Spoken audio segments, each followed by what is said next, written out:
Hi everyone, my name is Sarsha and welcome back. അപ്പോൾ ഇന്നത്തെ വീഡിയോയിൽ നമ്മൾ പ്രഗ്നൻസി സീരീസിൻ്റെ പുതിയൊരു വീഡിയോ ആണ്. ഇന്നത്തെ വീഡിയോയിൽ നമ്മൾ 6 months ഓഫ് പ്രഗ്നൻസിയുടെ അപ്ഡേറ്റ് ആണ് കേട്ടോ പറയാൻ പോകുന്നത്. 6th month എന്ന് പറയുമ്പോൾ നമ്മുടെ സെക്കൻഡ് ട്രൈമസ്റ്ററിൻ്റെ ലാസ്റ്റ് മന്ത് ആണ്, അതായത് 3rd month ആണ്. അപ്പം ഈ മാസം എനിക്കുണ്ടായ ചേഞ്ചസും ആൻഡ് അതുപോലെ തന്നെ ഡോക്ടറിൻ്റെ വിസിറ്റിൽ എന്തൊക്കെയാണ് പറഞ്ഞതെന്നൊക്കെ ഉള്ളതാണ് ഇന്നത്തെ വീഡിയോയിൽ ഞാൻ പറയാൻ പോകുന്നത്. അപ്പോൾ ഈ മാസം എൻ്റെ അപ്ഡേറ്റ് പറയാനാണെങ്കിൽ എനിക്ക് എല്ലാ പ്രോബ്ലംസും മാറി. അതായത് നമ്മുടെ ടയർഡ്നെസ്സും ക്ഷീണവും ഛർദിയും ഒക്കെ എല്ലാം മാറി. ഞാൻ ഭയങ്കര ആക്റ്റീവായിരുന്നു ഈ ഒരു സെക്കൻഡ് ട്രൈമസ്റ്ററിൽ. എനിക്ക് എന്താ പറയുക, എനിക്ക് എല്ലാ ജോലിയും ചെയ്യാം. പക്ഷെ എനിക്ക് ചെറിയ പ്രശ്നം ഉണ്ടായിരുന്നത് എന്താണെന്ന് വെച്ചാൽ ചെറിയ അസിഡിറ്റിയുടെ പ്രശ്നം ഉണ്ടായിരുന്നു. അതുപോലെ തന്നെ ഹാർട്ട് ബേൺസ് ഒക്കെ ഉണ്ടായിരുന്നു, നെഞ്ചരിച്ചിൽ എന്നൊക്കെ പറയില്ലേ, അതെനിക്കുണ്ടായിരുന്നു. അതല്ലാണ്ട് വേറെ പ്രശ്നമെന്ന് വെച്ചാൽ അങ്ങനെ ഭയങ്കര പ്രശ്നമൊന്നും എനിക്കുണ്ടായിരുന്നില്ല. അപ്പം അങ്ങനത്തെ ആസിഡിറ്റി അങ്ങനത്തെ പ്രശ്നം എനിക്ക് ചെറിയ രീതിയിലുണ്ടായിരുന്നു. പക്ഷെ അത് നമ്മൾ കുറച്ച് യോഗ നടന്നൊക്കെ കഴിയുമ്പോൾ, വാക്കൊക്കെ ചെയ്ത് കഴിയുമ്പോൾ അത് ശരിയാവുമായിരുന്നു. എനിക്ക് ഈ മാസം തുടങ്ങിയിട്ട് എനിക്ക് എല്ലാം ഭക്ഷണം കഴിക്കാൻ പറ്റുമായിരുന്നു. അതുപോലെ തന്നെ എനിക്കെല്ലാം കഴിക്കാൻ തോന്നുമായിരുന്നു. അതായത് ഇപ്പം മസാല ദോശ, ബർഗർ, ചിപ്സ്, അങ്ങനത്തെ എല്ലാ ടൈപ്പ് ഭക്ഷണവും എനിക്ക് എപ്പോഴും ഭയങ്കര ക്രേവിങ് ആയിരുന്നു കേട്ടോ. എപ്പോഴും എന്തെങ്കിലുമൊക്കെ കഴിച്ചുകൊണ്ടിരിക്കണമെന്നായിരുന്നു. കാരണം എനിക്ക് നന്നായിട്ട് വിശക്കുമായിരുന്നു. അപ്പം നമുക്ക് വിശക്കുമ്പോൾ നമുക്ക് എന്തായാലും കഴിക്കണം. അപ്പം എന്തെങ്കിലും എനിക്ക് പക്ഷേ ചോറിനോടൊന്നും അങ്ങനെ വലിയ താല്പര്യം ഉണ്ടായില്ല. പക്ഷെ അല്ലാത്ത ഐറ്റംസിനോടൊക്കെ മസാല ദോശയൊക്കെ ഞാൻ വേണ്ടുവോളം കഴിച്ചിട്ടുണ്ട്. അതുപോലെ തന്നെ ബിരിയാണി, ചിക്കൻ ബിരിയാണിയൊക്കെ ഞാൻ ഇഷ്ടംപോലെ കഴിച്ചു. അതുപോലെ തന്നെ ഞാൻ മധുരവും നന്നായിട്ട് കഴിച്ചായിരുന്നു. ജിലേബിയൊക്കെ ഞാൻ നന്നായിട്ട് കഴിച്ചായിരുന്നു. ശരിക്കും ഈ ഒരു ത്രൂ ഔട്ട് ദ പ്രഗ്നൻസി എനിക്ക് BP നോർമലായിരുന്നു, എൻ്റെ വെയിറ്റ് നോർമലായിരുന്നു. വെയിറ്റ് കുറഞ്ഞു ഒരു ടൈമിൽ. 1 kg എന്തോ ഞാൻ ലൂസ് ചെയ്തു. അതല്ലാണ്ട് എനിക്ക് ഒരുപാട് വെയിറ്റ് ഒന്നും ഞാൻ കൂടിയില്ല. ഞാനിപ്പോൾ 8th monthലാണെങ്കിൽ എനിക്ക് 8th monthലും എനിക്ക് 67 kg ഉള്ളൂ വെയിറ്റ് എന്ന് പറയാനായിട്ട്. അപ്പം എന്നിട്ട് നമ്മൾ ഈ പ്രാവശ്യത്തെ ഡോക്ടറിൻ്റെ വിസിറ്റിൽ പോയപ്പോൾ ഡോക്ടർ ഹാർട്ട് ബീറ്റ് എല്ലാം ചെക്ക് ചെയ്തു. അതൊക്കെ നോർമലാണ്. അപ്പോൾ ഞാൻ എല്ലാ തവണയും ചെല്ലുമ്പോൾ പറയും, ഡോക്ടറെ ഗ്രോത്ത് നോർമലായിരിക്കില്ലേ, ഗ്രോത്ത് നോർമലല്ലേ, അല്ലെങ്കിൽ ഹാർട്ട് ബീറ്റൊക്കെ നോർമലല്ലേ. അപ്പോൾ ഡോക്ടർ എല്ലാം നോർമലാണ്, ഇത് ആലോചിച്ചിട്ട് കൂടുതൽ ടെൻഷൻ അടിച്ച് വേറെ ഒന്നും വരുത്തി വെക്കണ്ട, ഇപ്പോൾ എല്ലാം നോർമലാണ്, ഒരു കുഴപ്പവും ഇല്ല എന്ന് പറഞ്ഞു. പിന്നെ ഈ പ്രാവശ്യം പോയപ്പോൾ എനിക്ക് സ്ലീപ്പിംഗ് പൊസിഷൻ ഡോക്ടർ പറഞ്ഞു തന്നു. അതായത് നമ്മൾ 2 സൈഡും ചരിഞ്ഞെടുക്കുക. കൂടുതലും ലെഫ്റ്റ് സൈഡിൽ ചരിഞ്ഞ് കിടക്കുന്നതായിരിക്കും നല്ലത്. സ്ട്രെയിറ്റ് ആയിട്ട് കിടക്കരുതെന്ന് പറയുമ്പോൾ ബേബി വെയിറ്റ് ഒക്കെ നമ്മുടെ സ്പൈനിലോട്ടൊക്കെ വരും. അപ്പോൾ അത് കാരണം ബാക്ക് പെയിൻ ഒക്കെ ഉണ്ടാവാൻ നല്ല ചാൻസ് ഉണ്ട്. അത് കാരണം സൈഡിലോട്ട് ചരിഞ്ഞ് കിടക്കുക, 2 സൈഡും ചരിഞ്ഞ് കിടക്കുക. അപ്പം ഞാൻ കൂടുതലും വായിച്ചിരിക്കുന്നത് ലെഫ്റ്റ് സൈഡ് ചരിഞ്ഞ് കിടക്കുന്നതാണ് നല്ലതെന്നാണ്. അപ്പോൾ മാക്സിമം ലെഫ്റ്റ് സൈഡിൽ ചരിഞ്ഞ് കിടക്കുന്നതാണ് ഏറ്റവും നല്ലത്.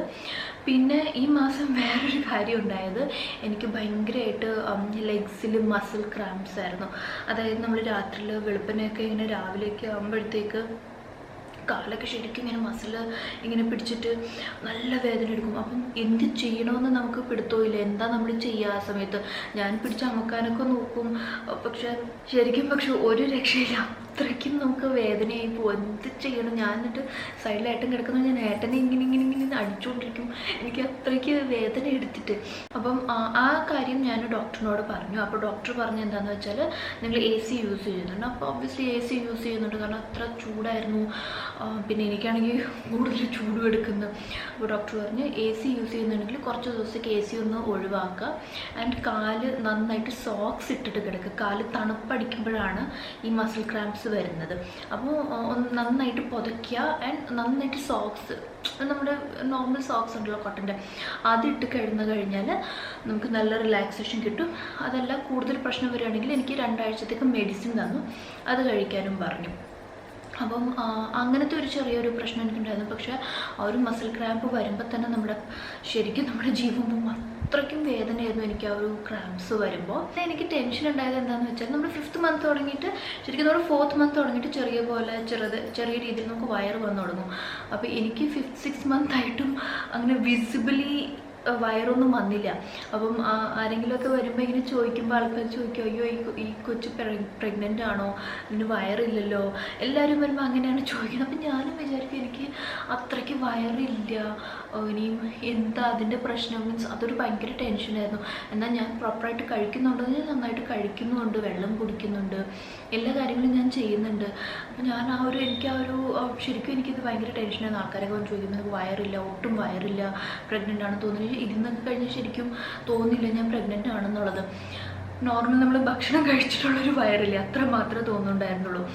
അപ്പോൾ ഞാൻ ഡോക്ടറിനോട് ചോദിച്ചു. ഡോക്ടർ പറഞ്ഞ് ടെൻഷൻ ആവേണ്ട കാര്യമൊന്നുമില്ല, ചിലവർക്ക് ഫ്ലാറ്റ് ആയിരിക്കും. ആൻഡ് എസ്പെഷ്യലി ഹർഷയുടെ ബോഡിയുടെ ഒരു ടൈപ്പ് അങ്ങനെ ആയത് കാരണം നോർമലി എനിക്ക് വയറെന്ന് പറയുന്ന ടമ്മി ഏരിയയിൽ അത്രയ്ക്ക് ഫാറ്റ് ഉണ്ടായില്ല, വയറുണ്ടായില്ല, ടോട്ടലി ഫ്ലാറ്റ് ആയിരുന്നു. അത് കാരണം ഇപ്പം പ്രഗ്നൻ്റ് ആയി കഴിഞ്ഞപ്പോഴും ഒരുപാട് വയറ് തോന്നിക്കാത്തത് അതുകൊണ്ടാണ്. എന്ന് വെച്ചിട്ട് കുഞ്ഞിന് ഗ്രോത്തിൻ്റെ കുഴപ്പമോ അങ്ങനത്തെ പ്രശ്നങ്ങളോ ഒന്നുമില്ല. ചിലവരുടെ ബോഡി ടൈപ്പ് അങ്ങനെയാണ്, ചിലവർക്ക് വയറ് അങ്ങനെ തോന്നില്ല എന്ന് ഡോക്ടർ എന്നെ പറഞ്ഞിങ്ങനെ ആശ്വസിച്ചു. പക്ഷേ എനിക്ക് എന്നാലും ഒരു സമാധാനം ഇല്ലായിരുന്നു കേട്ടോ. മീൻസ് എന്താണ് എനിക്ക് വയറില്ലാത്തത്. ഈ ഒരു 8th month ആയപ്പോഴാണ് ചെറുതായിട്ട് വയറുണ്ടെന്ന് ശരിക്കും ആൾക്കാർക്ക് കണ്ടാൽ മനസ്സിലാവുന്നത് ഞാൻ പ്രഗ്നൻ്റ് ആണെന്നുള്ളത്.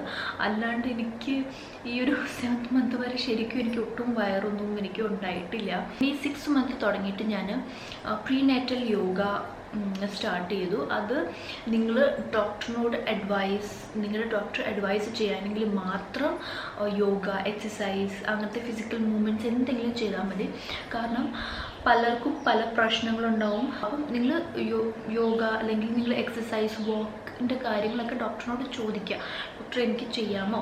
അപ്പം ഞാൻ എൻ്റെ ഡോക്ടറിനോട് ചോദിച്ചപ്പോൾ ഡോക്ടർ എന്നോട് പറഞ്ഞു യോഗ ചെയ്യാം, ചെറിയ രീതിയിൽ യോഗ ചെയ്യാം, ആൻഡ് ഒരു 20 minutes 30 minutes വാക്ക് ചെയ്യുന്നതും നല്ലതാണ്. അപ്പം ഞാൻ എന്താ ചെയ്യുന്നതെന്ന് വെച്ചാൽ എനിക്ക് ത്രൂ ഔട്ട് ദ ഡേ എനിക്ക് പറ്റുന്നത്ര ഞാൻ നടക്കും. പിന്നെ നമ്മൾ വീട്ടിലെ ജോലികളൊക്കെ ചെയ്യും, അടിച്ചു വാരും, തുടയ്ക്കും, അതിലൊക്കെ നമ്മുടെ ഫിസിക്കൽ മൂവ്മെൻറ്റ് നന്നായിട്ട് വരുന്നുണ്ട്. പിന്നെ ഞാൻ പ്രീനേറ്റൽ യോഗ വൈകുന്നേരം ചെയ്യും. മീൻസ് എല്ലാ ദിവസവും ചെയ്യുമെന്ന് ചോദിച്ചു കഴിഞ്ഞാൽ എല്ലാ ദിവസവും എനിക്ക് ചെയ്യാൻ തോന്നാറില്ല. കാരണം ചില ദിവസങ്ങളിലൊക്കെ എനിക്ക് ചെറിയ വീക്ക്നെസ് വരും. അപ്പം ഞാൻ മീൻസ് നമ്മളൊരു വീക്കിൽ 5 days 6 days ചെയ്താലും മതിയാവും കേട്ടോ, അല്ലെങ്കിൽ ഓൾട്ടർനേറ്റീവ് ഡേയ്സ് ചെയ്താലും മതിയാവും നമുക്ക്. അപ്പം അങ്ങനെ ചെയ്ത് കഴിഞ്ഞ് ആ യോഗ ചെയ്ത് കഴിഞ്ഞിട്ട് ഞാൻ രാത്രിയിൽ നമ്മൾ ഡിന്നർ കഴിഞ്ഞിട്ട് ഞാൻ 30 minutes എന്തായാലും നടക്കും. പുറത്ത് നടക്കില്ല, വീട്ടിൽ തന്നെ നമുക്ക് നല്ല സ്പേസ് ഉണ്ട് നടക്കാനായിട്ട്. അപ്പോൾ വീടിൻ്റെ ഉള്ളിൽ തന്നെ ഞാൻ കറക്റ്റ് 30 minutes നടക്കും. അതാകുമ്പോൾ നമുക്ക് ആസിഡിറ്റിയുടെ എന്തെങ്കിലും പ്രശ്നമുണ്ടെങ്കിൽ അതും നല്ലതാണ്. ആൻഡ് പ്രഗ്നൻസിയിൽ വാക്കിംഗ് ഒരുപാട് നല്ലതാണ്.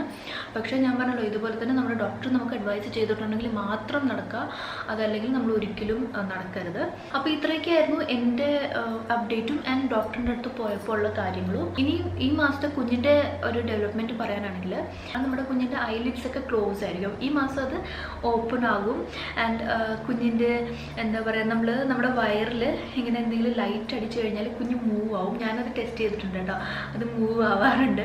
ആൻഡ് നല്ല കിക്സ് ആണ് കേട്ടോ. 6 month ഒക്കെ ആകുമ്പോൾ നമുക്ക് ശരിക്കും നല്ല കിക്ക് വരും. ചില സമയത്തൊക്കെ ഞാനിങ്ങനെ ഉറങ്ങുമ്പോഴായിരിക്കും, രാത്രിയിൽ ഇങ്ങനെ കിടന്ന് ഉറങ്ങുമ്പോൾ നന്നായിട്ട് കിക്ക്. അപ്പം ഞാൻ ശരിക്കും ഇങ്ങനെ ഞെട്ടി എഴുന്നേക്കും. മീൻസ് നമ്മൾ യൂസ്ഡ് ടു അല്ലല്ലോ, അത് കാരണം. അപ്പം അത് പക്ഷെ നല്ലൊരു ഫീലിംഗ് ആണ് കേട്ടോ അത്. പിന്നെ ഈ സമയത്ത് കുഞ്ഞിന് നമ്മൾ പറയുന്നതൊക്കെ എല്ലാം മനസ്സിലാക്കും. അപ്പോൾ മാക്സിമം കുഞ്ഞുമായിട്ട് കമ്മ്യൂണിക്കേറ്റ് ചെയ്യാനായിട്ട് ട്രൈ ചെയ്യുക. ഈ മാസം തുടങ്ങിയിട്ട് നമ്മുടെ കുഞ്ഞിൻ്റെ ടേസ്റ്റ് ബഡ്സ് വന്നു തുടങ്ങും. അപ്പം നമ്മൾ എന്താണോ കഴിക്കുന്നത് അതിൻ്റെ ഒരു എസെൻസ് കുഞ്ഞിൻ്റെ അമ്നിയോട്ടിക് ഫ്ലൂയിഡ് വഴി കുഞ്ഞിന് ചെല്ലുന്നുണ്ട്. അപ്പം നമ്മൾ ഇപ്പം ഒരു ഓറഞ്ചാണ് കഴിക്കുന്നതെന്നുണ്ടെങ്കിൽ അതിൻ്റെ ഒരു എസെൻസ് കുഞ്ഞിന് കിട്ടും. അപ്പോൾ കുഞ്ഞിന് അതിൻ്റെ ഒരു ടേസ്റ്റ് മനസ്സിലാവും. മീൻസ് പുറത്ത് വന്നു കഴിയുമ്പോഴും അതിൻ്റെ ടേസ്റ്റ് കുഞ്ഞിന് മനസ്സിലാവും. അപ്പോൾ അതാണ് പറയുന്നത്, ഗർഭിണികൾ എന്ത് ആഗ്രഹിച്ചാലും അത് കഴിക്കണം. അപ്പം എന്നാലേ കുഞ്ഞിന് അതിൻ്റെ ടേസ്റ്റ് അറിയാൻ പറ്റുള്ളൂ. അപ്പോൾ ഇത്രയൊക്കെയാണ് നമ്മുടെ 6 month പ്രഗ്നൻസിയുടെ അപ്ഡേറ്റ് എന്ന് പറയുന്നത്. ഒരുപാട് സംഭവങ്ങളൊന്നുമില്ല. 7th monthലായിരുന്നു നമുക്ക് ഒരുപാട് ബഹുലമായ കാര്യങ്ങളൊക്കെ നടന്നത്. അപ്പം അതെന്താണെന്നുള്ളത് നമ്മൾ അടുത്ത വീഡിയോയിൽ പറയുന്നതായിരിക്കും. അപ്പോൾ ഇതായിരുന്നു നമ്മുടെ ഇന്നത്തെ വീഡിയോ. ഐ ഹോപ്പ് എല്ലാവർക്കും ഇഷ്ടമായി ആൻഡ് യൂസ്ഫുൾ ആയി എന്നുള്ളത്. അങ്ങനെയാണെങ്കിൽ വീഡിയോയ്ക്ക് തീർച്ചയായിട്ടും ലൈക്ക് ചെയ്തേക്കാം. ചാനൽ സബ്സ്ക്രൈബ് ചെയ്തിട്ടില്ലെങ്കിൽ പ്ലീസ് ഇപ്പോൾ തന്നെ സബ്സ്ക്രൈബ് ചെയ്തേക്കാം. ആൻഡ് വീഡിയോ ഇഷ്ടപ്പെട്ടാൽ ജസ്റ്റ് ഒന്ന് ഷെയർ കൂടി ചെയ്തേക്കാം. അപ്പം നമുക്കിനി അടുത്ത നല്ലൊരു വീഡിയോയിൽ കാണാം. അതുവരെയും എല്ലാവരും stay healthy, happy and blessed and love yourself. By.